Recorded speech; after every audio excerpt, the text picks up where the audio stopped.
Okay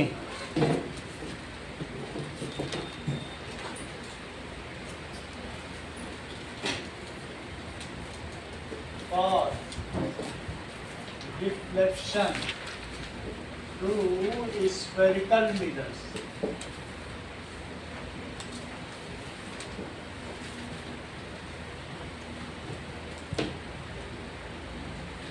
that is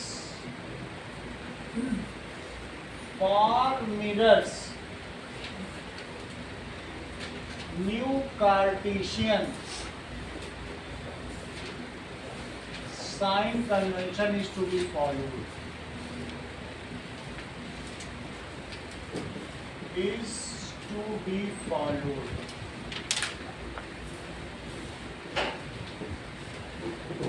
New Cartesian sign convention is to be followed. इसमें क्या होगा कि ये रेने डिकार्टिस ने दिया था. In this, the pole of a mirror should coincide with origin of Cartesian plane. इस प्लेन को क्या कहेंगे? Cartesian plane. और इसमें पोल किससे कोइंसाइड करेगा? It should lie at origin.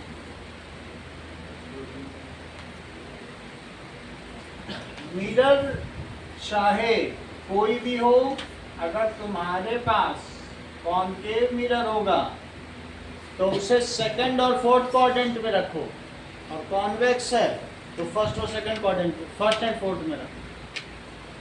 और ये वाला है मान लीजिए कॉनकेव, तो किस में रखोगी? सेकंड और थर्ड में रखो. और बोलो कॉन्वेक्स है तो किस में रखोगी? फर्स्ट में. सही है. लेकिन जो भी करो, पोल हमेशा किससे कोइंसाइड करेगा? ओरिजिन. एंड रे should fall on mirror from left hand side. रे हमेशा इसमें किस तरफ से फॉल करेगी? Left hand. In this reflecting side should face to left and pole should coincide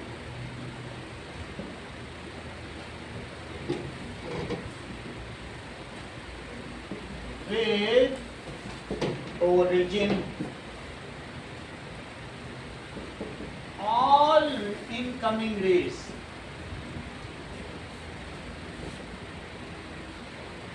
will come from left. Second point देखो, all distances are measured from pole. यदि यहाँ पर कोई ऑब्जेक्ट है और तुमको उसकी यहाँ पर कहीं इमेज मिल रही है, तो ये ऑब्जेक्ट की जो डिस्टेंस है वो भी पोल से मेजर की जाएगी और उसको यू कहेंगे. और जो इमेज बनी है, इसकी इमेज तो बना ही लेती हो, इमेज को क्या कहोगी? वी. सही. और भी कुछ हो सकता है. मान लो तुमने पोल से मेजर की और बाहर रख दिया, भाई अगर बाहर में होगा तो उसकी कहाँ पे बनेगी?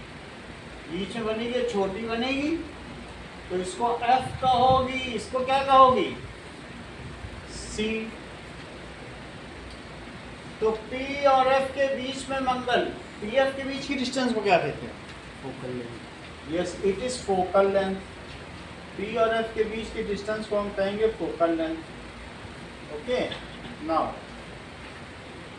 अब देखो, इट इज F. ओके, तो दिस इज F हो गया.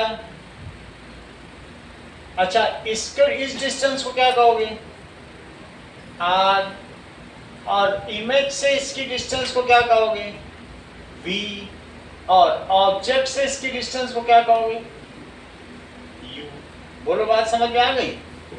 लेकिन हमारे कार्टेशियन साइंस सिस्टम में ओरिजिन से जब हम लेफ्ट की डिस्टेंस मेजर करते हैं तो निगेटिव होती है, और ओरिजिन से राइट की डिस्टेंस मेजर करते हैं तो, और अगर अबव एक्स एक्सिस मेजर करते हैं तो, और नीचे करेंगे तो निगेटिव।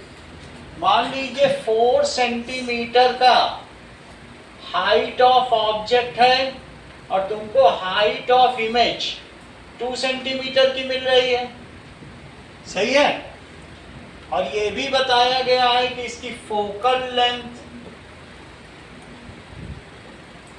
10 सेंटीमीटर है, सही है? और ऑब्जेक्ट की लेंथ, डिस्टेंस ऑफ ऑब्जेक्ट, तो वो कितनी है? ऑब्जेक्ट डिस्टेंस ऑफ ऑब्जेक्ट क्या 15 हो सकती है डियाना इस केस में कि नहीं हो सकती? हाँ या नहीं बोल दो तो फिर हम चले। नहीं वो तो ठीक है, मैग्नीट्यूड में पूछ रहा हूँ, अभी तो मैं यूवी के टर्म्स में लिखूंगा तो नहीं। 15 हो सकती है कि नहीं? जो मेरा डायग्राम है उसके हिसाब से बताओ। हो सकती है। अनुष्का आप बताओ। नहीं हो सकती, क्योंकि अगर 10 फोकल लेंथ ही है तो 20 सेंटर ऑफ कर्वेचर हुआ, तो 20 के बाहर ही तो होगी। मान लीजिए 25 हुई, कितनी हुई? 25 सेंटीमीटर। तो ये मुझे बताओ डिस्टेंस ऑफ इमेज कितनी हो सकती है डियाना?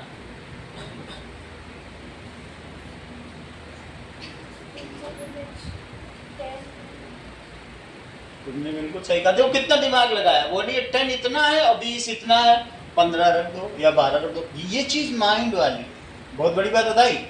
बोली क्योंकि F और C के बीच में इमेज बन रही है, तो डियाना ने दिमाग लगाया वो चीज 10 है, वहां से वहां तक 20 है, तो कहीं बीच में ही तो बनेगा। तो डियाना के हिसाब से लिख लेते हैं 13 सेंटीमीटर। बहुत बड़ी बात है, सही। तो दूसरी चीज क्या है? All distances are to be measured from pole. देखो अभी समझ में आएगा दीदी।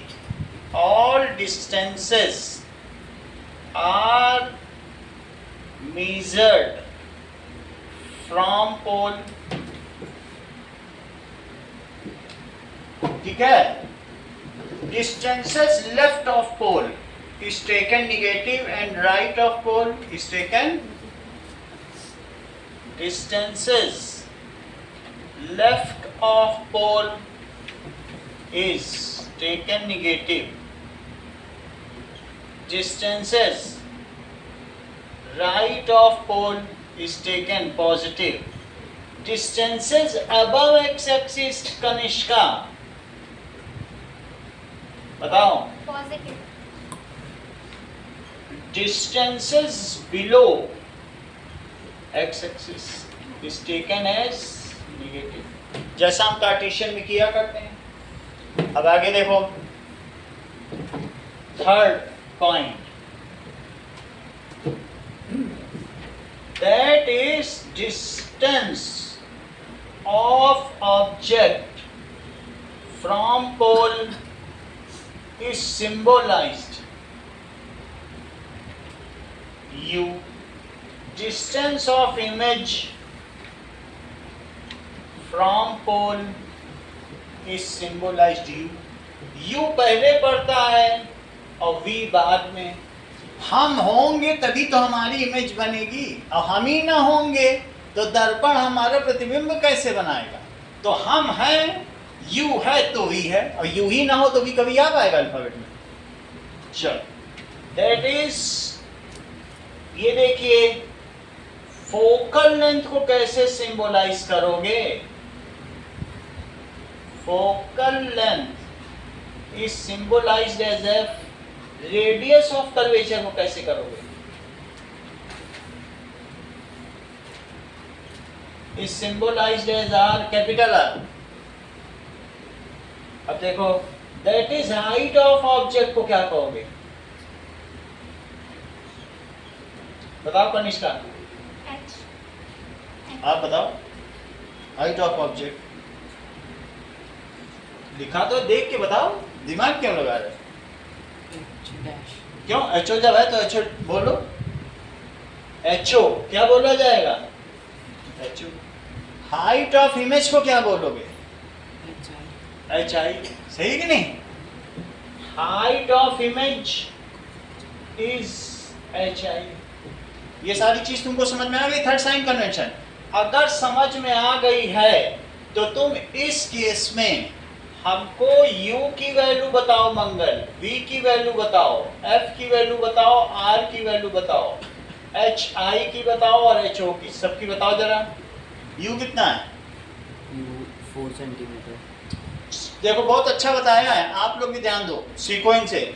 इन्होंने देखा 25 था तो इन्होंने -25 बताया, क्योंकि पोल से मीजर की और लेफ्ट की डिस्टेंस ये पढ़ लिया इन्होंने। सब नहीं बता पाते, मंगल ने बताया। चूंकि इधर थी और 25 पे ऑब्जेक्ट था, कितने डिस्टेंस पर था बताओ? 25 पे था कि नहीं? ये नहीं कि हाइट बताने लग गए। हम पूछे भाई कितनी दूरी पर है, मंगल ने कहा नो हाइट नहीं चलेगी, यहाँ से डिस्टेंस देखो। बहुत बड़ी बात है, समझ में आ गई बात? तो कितनी बताई आपने? -25 सेंटीमीटर। v बताओ? -13 सेंटीमीटर। -13 सेंटीमीटर। f बताइए? -10 सेंटीमीटर। -10 सेंटीमीटर। r बताइए? -20 सेंटीमीटर। -20 सेंटीमीटर। hi बताइए? -2 सेंटीमीटर। -2 सेंटीमीटर। देखो बहुत बड़ी बात है, कह रहे हैं कि इसके नीचे बन रही है, तो x एक्सिस के नीचे निगेटिव ले ली और x एक्सिस के ऊपर ho बताइए? 4 सेंटीमीटर। प्लस भी लगा, +4 सेंटीमीटर। तनिष्ठा समझ में आ गया कैसे करना? ये चीज समझ में आ गई तुमको आशना? अब आगे देखो। तो तीसरा हमारा पॉइंट ये हो गया। अगली बात देखिए कि चौथी चीज, क्योंकि रेस हमेशा लेफ्ट से ही आनी है, तो in all cases u is always negative, क्योंकि तुम्हारा कन्वेंशन कहता है भाई रेस तो लेफ्ट में ही होगी, फिर बने चाहे जहां पे। तुम ऑब्जेक्ट राइट में रखने के अधिकारी ही नहीं हो। तो u in all cases both spherical mirror हमेशा क्या होगा बोलो? u is negative for concave and convex lens, sorry mirror। क्यों ऐसा होगा? As it is at left of mirror। अच्छा f बताओ अविश, कॉनकेव में कैसा होगा और कॉन्वेक्स में क्या होगा? माइनस में होगा, क्योंकि f भी इसमें इधर ही लाई करेगा। इसमें ये रहा c और ये रहा कैपिटल F, और F से P के बीच की डिस्टेंस को क्या कहते हैं? Focal length. तो फोकल लेंथ बोलो, P से अगर मेजर करोगे तो लेफ्ट में चलना पड़ेगा कि राइट में? बताओ दीदी। P से मेजर करना है ना तुमको ध्रुव से, तो ध्रुव से अगर चलना है तो बाईं ओर चलोगी ये डिस्टेंस मेजर करने के लिए, कि दाईं ओर चलोगी? लेफ्ट चलना, और लेफ्ट चल दी तो लेफ्ट के हिसाब से क्या होता है? तो F फॉर, सेंटेंस पूरा करो। F फॉर किस मिरर के लिए? Concave mirror. आगे बोलो।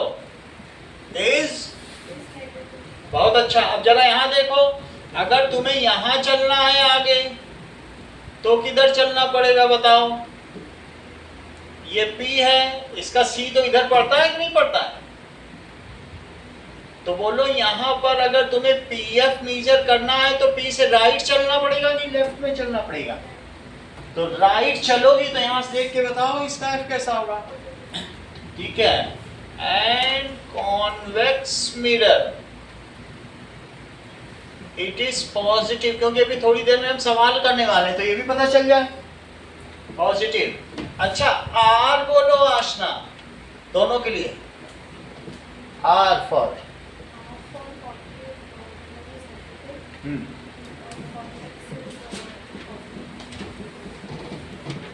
सही है। अब देखो अगली चीज, मंगल V के बारे में बताओ कॉन्वेक्स मिरर के लिए।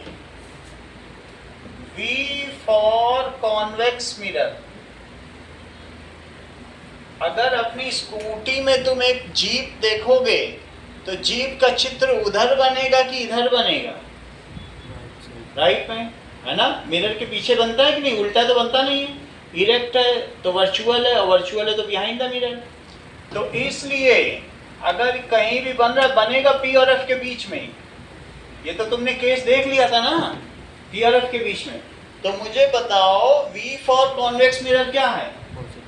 Is positive. और इस केस में बताओ V कैसा है? देखो तुरंत बता, आप भी बताओ। यस, क्योंकि सिक्स्थ केस पॉजिटिव का, छठा केस है उसमें उधर बन जाता है बड़ा। एंड फॉर कॉनकेव मिरर के लिए क्या है बताइए?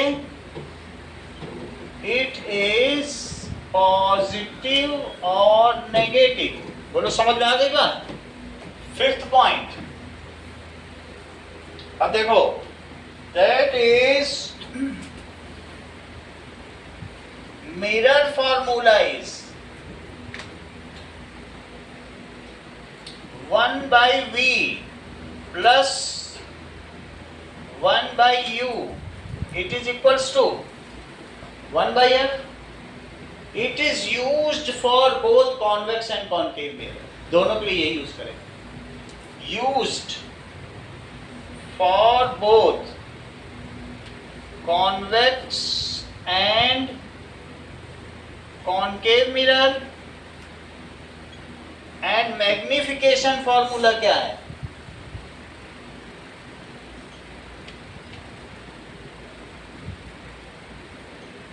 M प्रवर्धन गुणांक HI/HO, that is height of image upon height of object. M के दो फॉर्मूले हैं, HI/HO और -V/U। चेक करो, ठीक है? तो -V/U, मैं थोड़ा सा इसको ठीक कर देता हूँ, 12.5 सेंटीमीटर लिख देता हूँ, ऐसे ही बस फर्जीवाड़ी के लिए लिखता हूँ। ओके, चेक करो। और इस केस में मान लीजिए आपको इतनी चीज बता दी गई है, आप मुझे मिरर फार्मूला बताओ। 1/V plus 1/U is equals to 1/F। 1/F है, इतनी बात समझ में आ गई। और दूसरी चीज आपसे पूछी गई है, that is magnification formula -V/U and HI/HO। This is M. तुमसे क्वेश्चन में क्या पूछा जाएगा, यहां तक तो बात समझ में आ गई।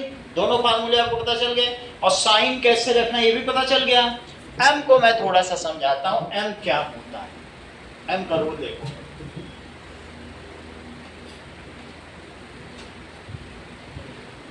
चलिए देखो, कहने का मतलब है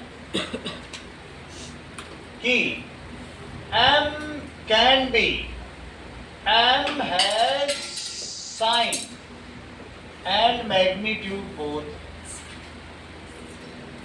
M में दोनों चीजें हो सकती हैं।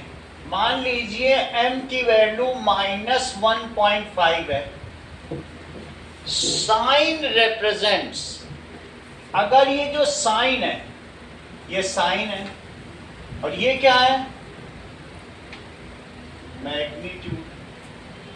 साइन दो तरीके से हो सकता है, ये प्लस भी हो सकता था, वहां भले ही माइनस लिखा हो, लेकिन तुम ये सोचो प्लस भी तो हो सकता था, नहीं हो सकता था। अच्छा मैग्नीट्यूड क्या क्या हो सकता है बताओ जरा। मैग्नीट्यूड 3 हो सकता है, लेस देन 1 हो सकता है, 1 हो सकता है, और मोर देन 1 हो सकता है। ठीक है, उसका परिमाण 3 हो सकता है, उसका चिन्ह 2 हो सकता है। साइन अगर पॉजिटिव है तो जो इमेज बनेगी वो वर्चुअल एंड इरेक्ट है। प्लस होने से क्या पता चलता है? प्लस होने से अभी क्या पता चलेगा? अभी मैं प्रैक्टिस कराता हूं। वर्चुअल एंड इरेक्ट तो सीधी बनेगी। अगर यहाँ प्लस लिखा होता तो सीधी बनती, और माइनस लिखा है तो इसका क्या मतलब हुआ? उल्टी बनेगी। Real and inverted. अगर 1 से कम आ गया, मान लो 0.5 आ जाए, 2/3, 1 से कम है ये सब, 1 से कम आ जाए तो छोटी बनेगी, क्योंकि m क्या होता है? HI/HO। HI 2 है और HO 3 है, तो बड़ी चीज का छोटी नहीं बना रहा, HI/HO है ना। तो अगर लेस देन 1 आया, डिमिनिश्ड है, डिमिनिश्ड। अगर 1 आ गया, सेम साइज। अच्छा सेम साइज हो गई, सेम साइज। और अगर मोर देन 1 आ गया, मान लो 3/2 आ गया, तो 3/2 है, ये 3/2 ही लिखा। इसका क्या मतलब है? HI 3 है और HO 2 है, तो मैग्नीफाई। जरा चेक करो, मान लीजिए हमारे पास एक ऐसा केस है कि ये C पे रखा हुआ ऑब्जेक्ट है और C पे ही हमको इमेज मिल रही है, तनिष्का, और जो कॉनकेव मिरर ऐसा होता भी है। क्या तुम इसका m बता सकती हो? वैल्यू बताओ, वैल्यू बताओ। m इज इक्वल टू कितना होगा?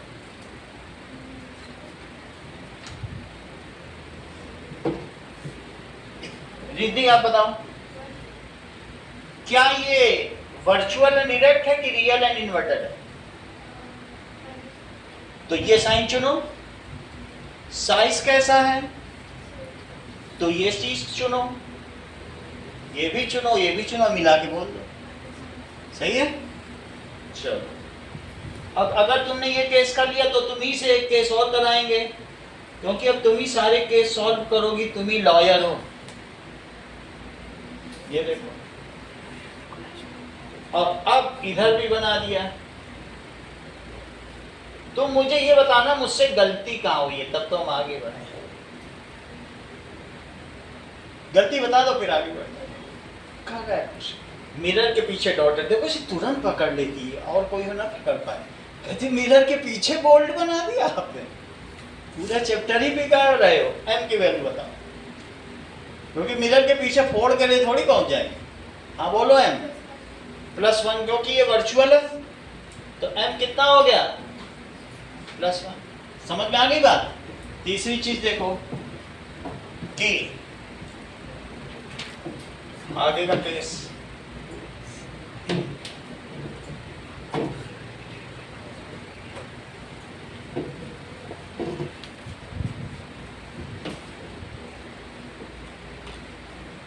मान लीजिए हमारे पास 6 वैल्यू हैं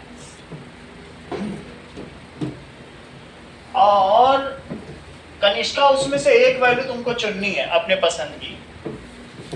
-1 +1, -0.5 +0.5, -2 +2, और ये मेरा केस है।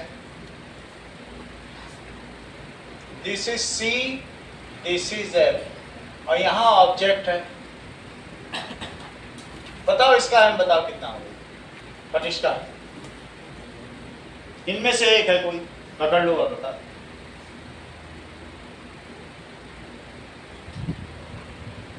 मंगल माइनस, क्योंकि इमेज यहां बनेगी और क्या छोटी बनेगी।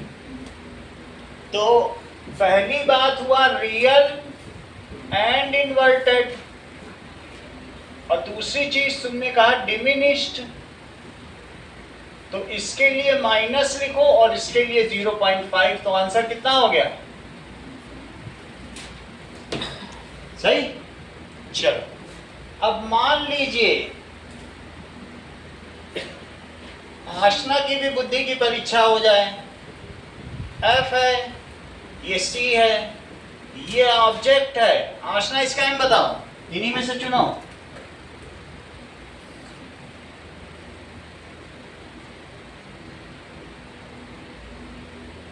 नेचर ऑफ इमेज बताओ, फिर हम इंटरप्रेट करवा देंगे, मदद करने को तैयार है। नेचर बताओ। वर्चुअल एंड डायरेक्ट, और कैसा होगा? तुम हर चीज जानती हो, तुम पढ़ी लिखी हो, और कोई होता अभी अनपढ़ तो न बता पाता। तुमने तुरंत बता दिया। तुमको मैं दिखा दूं तुम्हारा चेहरा? अगर मिरर में देखो, ये देखो, बड़ा दिख रहा छोटा? और बड़ा दिख रहा है, इसका मतलब पीछे बन रहा वर्चुअल एंड डायरेक्ट। ये तो तुमने देखा हुआ कि नहीं? चलो, तो अब इससे तुम्हें कुछ पता चल रहा है आशना की किसी और की मदद ली जाए? वर्चुअल एंड डायरेक्ट, अविश कुछ मदद करो। कैसा बनेगा? कैसा बना? वर्चुअल इलेक्ट बना और मैग्नीफाइड बना। मैग्नीफाइड। तो अब इनमें से ऊपर से चुनो एक सही विकल्प।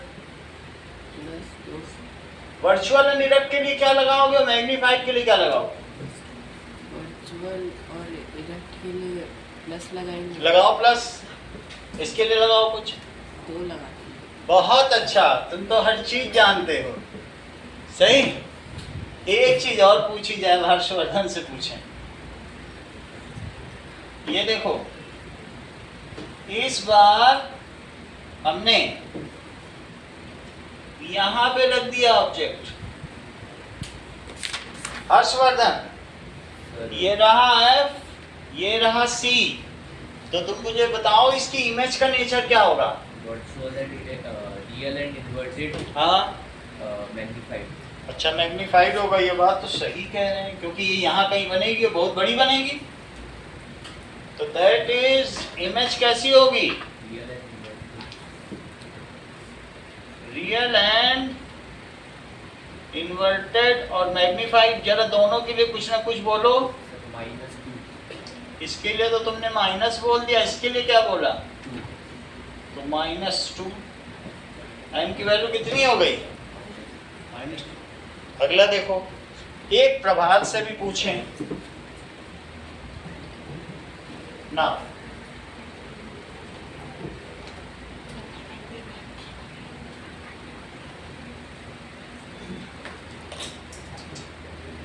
ये हमारे पास मिरर है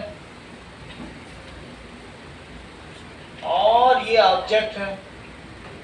इसमें नेचर बताओ, रंग बताओ।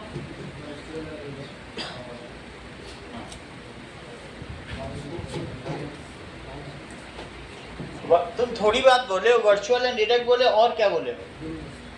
डिमिनिश्ड। यानी ऐसा बता रहे हो। अब किसके किसके बीच में बनेगी? P एंड F के बीच में। तो इमेज कैसी होगी? वर्चुअल एंड डायरेक्ट और डिमिनिश्ड। सही विकल्प चुनो।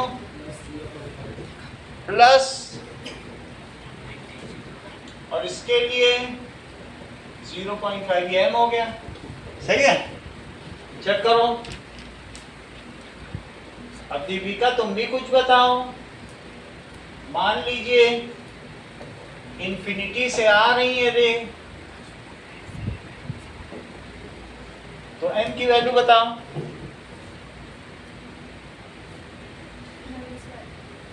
करेक्ट, क्योंकि इनको मालूम है कि इन्फिनिटी से आने वाली फोकस से मिल जाएंगी। अब फोकस में तो क्या पॉइंट होगा, तो HI0 इनको मालूम चल गया। और इन्फिनिटी पे कुछ होगा, सूरज होगा, उसका कुछ ना कुछ तो HO होगा। 1000 किलोमीटर या 5000 अरब किलोमीटर, इतना लंबा तो सूरज होगा ही। तो HI कुछ होगा, 10⁶ मीटर ले लिया। चलो, तो अब मैग्निफिकेशन इन्होंने क्या बताया, इन्होंने बताया कि HI/HO, ये बात ये भली भांति जानती थी कि ये रियल एंड इन्वर्टेड है, इसलिए इन्होंने लिहाज के लिए -0 रखा कि रिस्पेक्ट करना है जीरो की। वैसे माइनस प्लस लगाने से कोई मतलब नहीं है। और नीचे कितना लिखा, 10⁶, और इनका सही आंसर क्या आया, 0। अगर इन्फिनिटी पे कोई चीज रखी होगी तो वो क्या मैग्नीफाई होगी, वो तो पॉइंट साइज हो जाएगी। बोल सही है। लेकिन हम एक केस अनिष्का से इसका उलट पूछते हैं और इनके जवाब का इंतजार करते हैं। ये इन्फिनिटी से इस पे आ रहा है, तो क्या आप मुझे बताएंगी कि इस केस में m क्या होगा?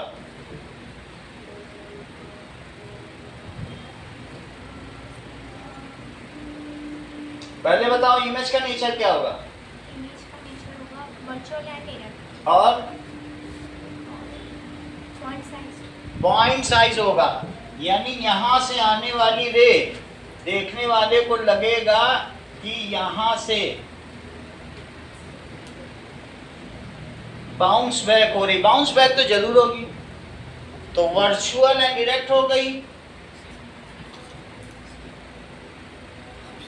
And point size. तो मुझे बताओ m में तुम HI/HO क्या रखोगी कनिष्का? 0/∞। क्योंकि ये तो 0 हो गया। वर्चुअल एंड डायरेक्ट के लिए तुमने कितना लिहाज रखा है, इसका +0 लिख दिया, उसके लिए थैंक यू। और इन्फिनिटी रखो, इन्फिनिटी में भी कुछ ना कुछ तो उसका साइज होगा, सूरज का या स्टार का। हम डिस्टेंस थोड़ी ना ले रहे हैं, उसका साइज ले रहे हैं। तो 10⁶ तो भी 0 आया, सही है। Focal length of plane mirror बताओ। 1 + 1 +1। ये अच्छा बताया, देखो कितनी बड़ी बात है। और हम लोगों ने बता पाए, लेकिन मंगल है तो बुधवार के दिन ही बता देते हैं। चलो ये कैसे बताया इन्होंने, ये हम देखें।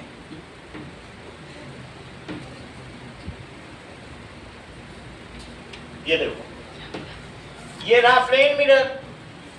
अब प्लेन मिरर को ये सर्कल बना रहे हैं, क्या कभी ये सर्कल बना पाएंगे? अगर प्लेन धरती प्लेन है तो 6400 किलोमीटर। इन्होंने कहा कि सर अगर आप इसका सर्कल बनाने चले तो इन्फिनिटी पे जाके उसका सेंटर मिलेगा।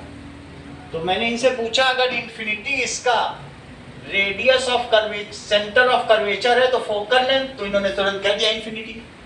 ये टैलेंट है, ये छिपा होता है लोगों में, इसके लिए कुछ ऐसे नहीं है कि आप जनरेट कर लो। कितनी स्विफ्टली बताया कि प्लेन मिरर, ठीक है। कौन सा ऐसा मिरर है अभिनव जिसमें वर्चुअल एंड इरेक्ट इमेज बनती हो?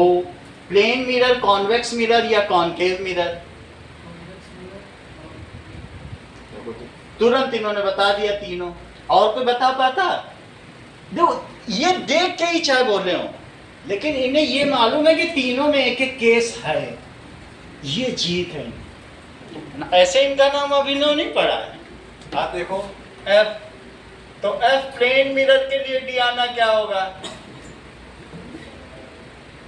प्लस इन्फिनिटी बोला कि नहीं? और कोई होता तो इन्फिनिटी बोल के छोड़ देता।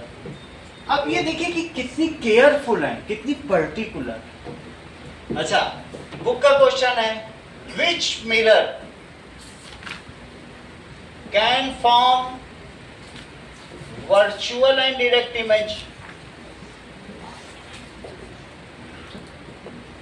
तो अभी आप लोग देखिए, अभिनव ने बताया कि प्लेन मिरर होगा, तो क्या उसमें भी वर्चुअल एंड डायरेक्ट मिल जाएगी? कॉनकेव होगा, तो क्या वो भी हमें किसी केस में दे सकता है? तो हाँ, बिल्कुल दे सकता है। अभी हमने आशना को मिरर दिखाया है। और कॉन्वेक्स होगा, तो क्या वो भी दे सकता है? हाँ जी, बिल्कुल दे सकता है। तो कौन कौन से मिरर हमको वर्चुअल एंड डायरेक्ट दे सकते हैं? बुक की एक्सरसाइज का पहला सवाल, सही। So all 3 mirrors can form virtual and direct image. इतनी बात समझ आ गई।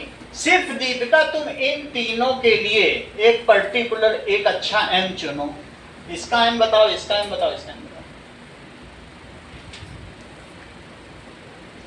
स्वाति आप बताओ।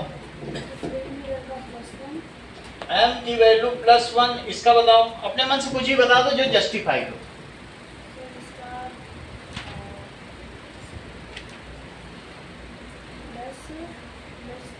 बहुत अच्छा, तुम तो पकड़ ली बात को। इसका भी बताओ।